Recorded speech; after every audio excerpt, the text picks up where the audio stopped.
Hello दोस्तों, स्वागत है आप सभी का नवरंग कहानी में। आज मैं एक और कहानी लेके आप लोगों के समक्ष उपस्थित हुई हूँ। आशा करती हूँ आप लोगों को कहानी पसंद आएगी।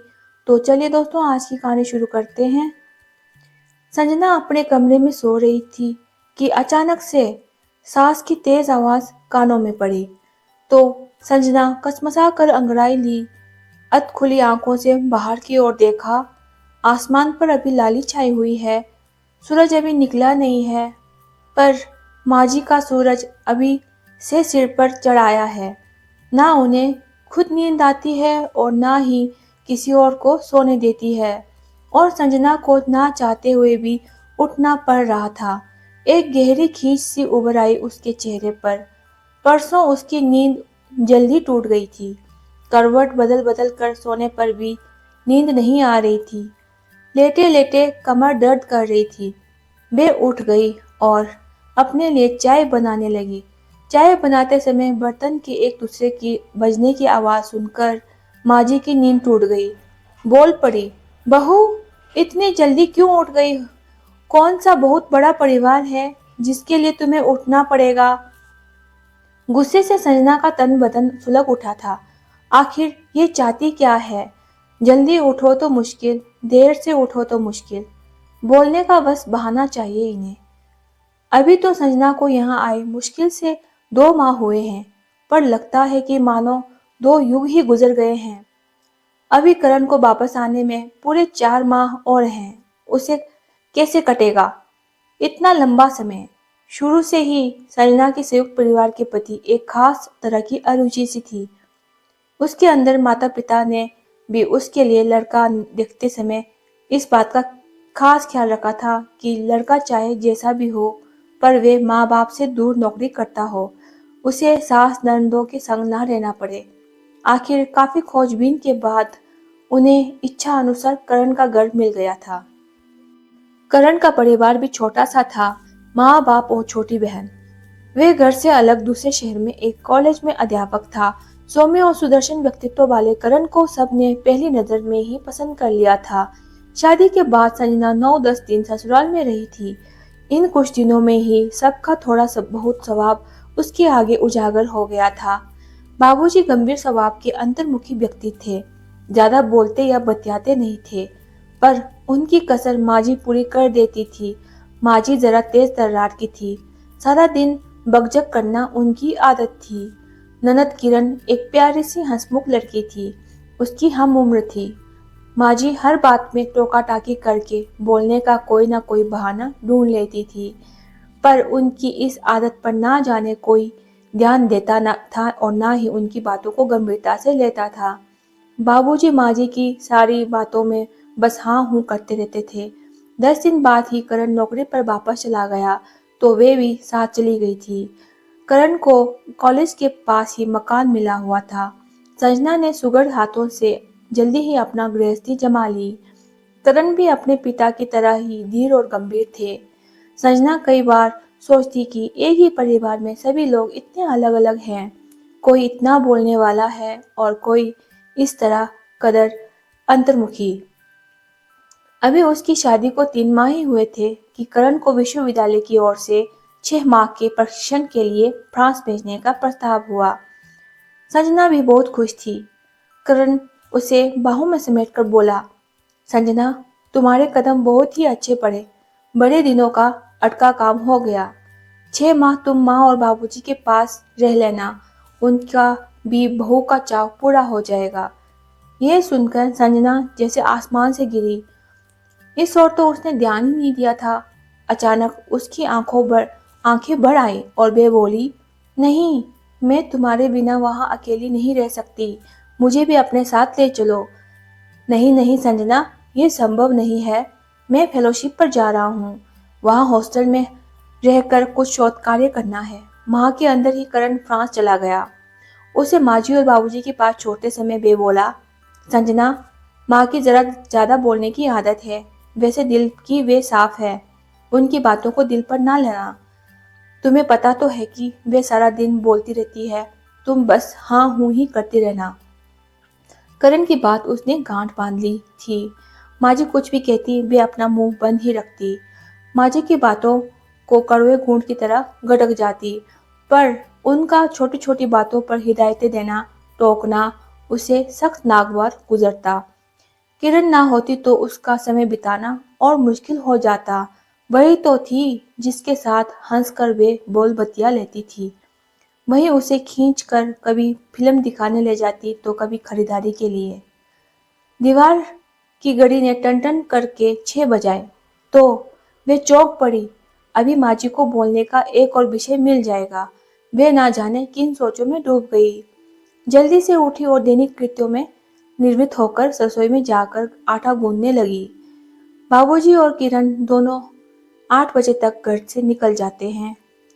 तभी किरण आकर जल्दी मचाने लगी। भाभी, जल्दी नाश्ता दो, आज मेरा पहला घंटा है। संजना के कुछ बोलने से पहले ही माँ जी बोल पड़ी। जरा जल्दी उठ जाया करो बहू, मैं तो गठिया के मारे उठ नहीं पाती हूँ। अब सबको देर हो जाएगी। हम तो सास के उठने से पहले ही मुंह अंधेरे सारा काम कर लेते थे। क्या मजा जो सास को किसी बात पर बोलने का मौका मिले। हो गया तुम्हारा भाषण शुरू, बाबूजी गुस्से से बोले। अभी सिर्फ 7 बजे हैं और किरण को जाने में पूरा 1 घंटा बाकी है। तुम चुप रहो जी, माँ जी बोली। पहले बेटी को सिर चढ़ाया, अब बहू को माथे पर बिठा लो। संजना चुपचाप परांठे सेकती रही। किरण बोली, कभी माँ मौन व्रत रखे तो मजा ही आ जाए। संजना के होंठों पर मुस्कान आ गई। किरण पर भी माँ जी सारा दिन बरसती ही रहती थी। कॉलेज से आने में थोड़ा देरी हो जाए तो माँ जी आसमान सिर पर उठा लेती थी। प्रश्नों की बौछार सी कर देती। देर क्यों हुई, घर पर पहले बताया क्यों नहीं था, वगैरह वगैरह। किरण चिल्लाकर कहती, बस भी करो माँ, जरा सी देर क्या हो गई, तूफान मचा दिया। मैं कोई बच्ची नहीं हूँ जो खो जाऊंगी। आजकल अतिरिक्त कक्षाएं लग रही हैं, इससे देर हो जाती है। तुम्हें तो बोलने का बहाना भर चाहिए। बेटी के बरसने पर माँ जी थोड़ी नरम पड़ जाती, फिर धीमे स्वर में बड़बड़ाने लगती। किरण तो बेटी है, माँ जी से तुर्क बुतुर्की प्रश्न उत्तर कर सकती है, पर वे तो बहू है, उसे अपने मूछे सी बनाकर रखे हैं। बिना बोले ये हाल है, जो कहीं भी वे भी किरण की तरह मुंहतोड़ जवाब देने लगे तो शायद माँ जी कयामत ही बरपा दे। माँ जी और बाबूजी का दिल रखने के लिए ही तो वे यहाँ रह रही है, वरना क्या इतने दिन वे अपने मायके में नहीं रह सकती थी। बाबूजी और किरण चले गए। वे भी रसोई का काम निपटा कर नहा धोकर आराम कर रही थी। पड़ोस से राधा की माँ आई हुई थी। वे चाय बनाने लगी। बाहर मेहरी ने टोकरी में बर्तन धोकर रखे थे। कांच का गिलास निकालने लगी तो जाने कैसे गिलास हाथ से छूटकर टूट गया। माँ जी बोल पड़ी, बहू ध्यान से बर्तन उठाया करो, महंगाई का जमाना है, इतने पैसे नहीं हैं जो रोज रोज गिलास खरीद सके। जब अपनी गृहस्थी जमाओगी तब पता चलेगा। बाहर वालों के सामने भी माँ जी चुप ना रह सकी। किरण की आंखों में क्रोध और शोक के आंसू आ गए। चाय देखकर वे अपने कमरे में आकर लेट गई। उसने कभी अपने माँ बाप की भी नहीं सुनी और यहाँ दिन रात माँ जी की उल्टी सीधी बातें सुननी पड़ती है। रात खाने के समय संजना ने देखा कि दही अभी तक ठीक से जमा नहीं है। माँ जी का बोलना फिर शुरू हो गया। तुमने बहुत ठंडे या गर्म दूध में ही खट्टा डाल दिया होगा, तभी तो नहीं जमा दही। अगर ध्यान से जमाती तो क्या अब तक दही जम ना जाता। करण को तो दही बहुत पसंद है, पता नहीं तुम वहां भी दही ठीक से जमा पाती होगी या नहीं। बाबूजी बोल पड़े, ओहो, अब चुप भी रहोगी या बोलती ही जाओगी। तरी वाली सब्जी है, दही बिना कौन सा पहाड़ टूट रहा है। तुम्हें खाना हो तो हलवाई से ले आता हूँ, बहू पर बेकार में क्यों नाराज हो रही हो। माँ जी खिसिया कर बोली, लो और सुनो, बाप और बेटी पहले ही एक और थे, अब बहू को भी शामिल कर लो गुट में। संजना शर्म से गड़ी जा रही थी। माँ जी के तो मुंह में जो आया बोलने लगती है, किसी का लिहाज नहीं करती। खाना खाकर वे कमरे में आई तो उसके मन में क्रोध बढ़ा था। अब वे यहाँ हरगिज नहीं रह सकती। 2 माह जैसे तैसे काट लिए हैं, अब और नहीं रहा जाता। उसकी सहन शक्ति अब खत्म हो गई है। हर बात में टोका टाकी, भाषणबाजी, आखिर कहाँ तक सुन सकती हैं वो। कभी कपड़ों में नील कम है तो कभी बैंगन ठीक से नहीं बुने हैं, कभी चाय से पत्ती ज्यादा है तो कभी सब्जी में नमक कम। बिना वजह छोटी छोटी बातों में लंबा चौड़ा भाषण झाड़ देती है। बर्दाश्त की भी हद होती है। अब वे यहाँ और नहीं रहेगी। वे उठकर भैया को खत लिखने लगी। मायके में जाकर करण को भी पत्र डाल देगी कि भैया लेने आ गए थे तो सो उनके साथ जाना पड़ा उसे। सुबह माजी की आवाज कानों में पड़ी, उठो बहू, सुबह हो गई है। वे उठने लगी तो उसे अचानक चक्कर सा आ गया। उसने उठने की कोशिश की तो कमजोरी के कारण उठा ना गया। हल्की जुरजुरी सी चल रही थी, सारा बदन टूट रहा था। वे फिर लेट गई और बोली, माजी मेरी तबीयत ठीक नहीं है। क्या हुआ तबीयत को? ये कहती हुई माजी उसके कमरे में आ गई। माथे पर हाथ रखा तो वे चौंक गई। उनके मुंह से हल्की सी चीख निकल गई, अरे तुम्हारा माथा तो भट्टी सा तप रहा है बहू। फिर वहीं से वे चिल्लाई, सुनो जी जरा जल्दी इधर आओ। अब क्या आफत है? बाबूजी गुनगुनाते हुए कमरे में आ गए।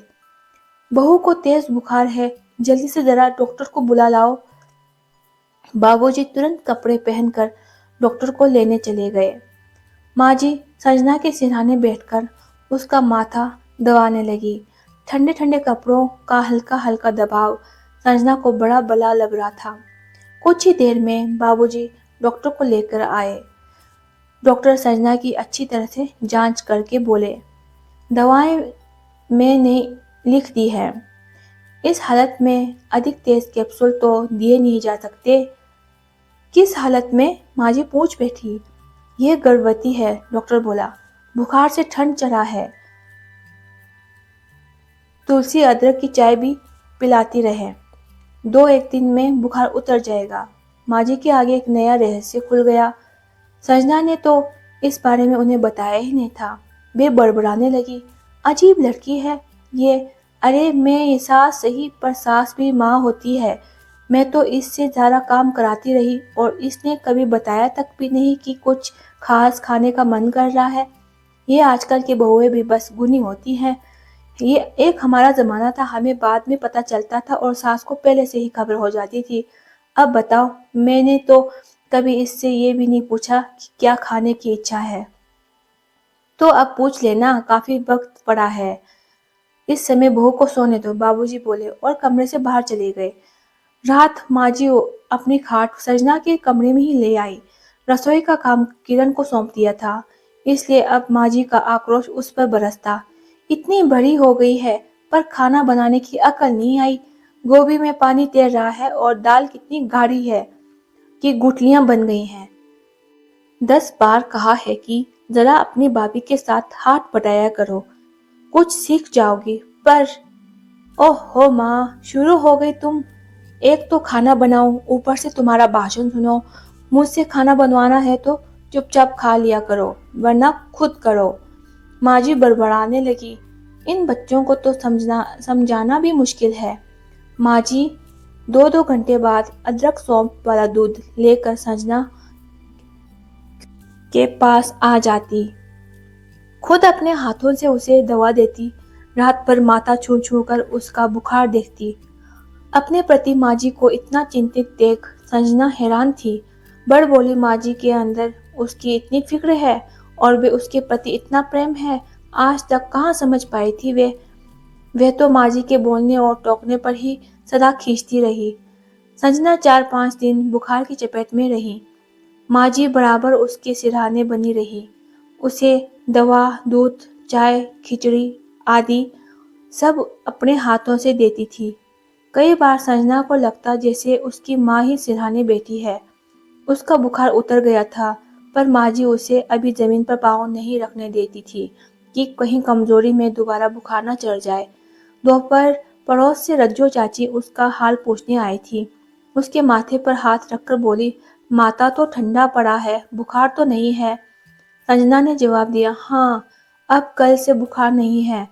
बाद में माँ जी और रज्जो चाची बाहर आंगन में बैठकर बातें करने लगी। रज्जो चाची बोली, आजकल की बहुएं भी फूल सी नाजुक होती हैं। हम भी तो इस बड़ी सर्दी में काम करते हैं, पर हमें तो कभी ताप नहीं चढ़ता था। ये तो बस छुई मुई सी है। फिर फुसफुसा कर बोली, अरे बहू को बुखार भी है या यूं ही बहाना किए पड़ी है। आजकल की बहुएं तो तुम जानो ऐसी ही होती हैं। तभी माँ जी का तीव्र स्वर सुनाई दिया, बस बस रज्जो, तुम्हारा दिमाग भी कभी सीधी राह पर नहीं चला। तुमने कभी अपने बहुओं को दुख दर्द को समझा नहीं।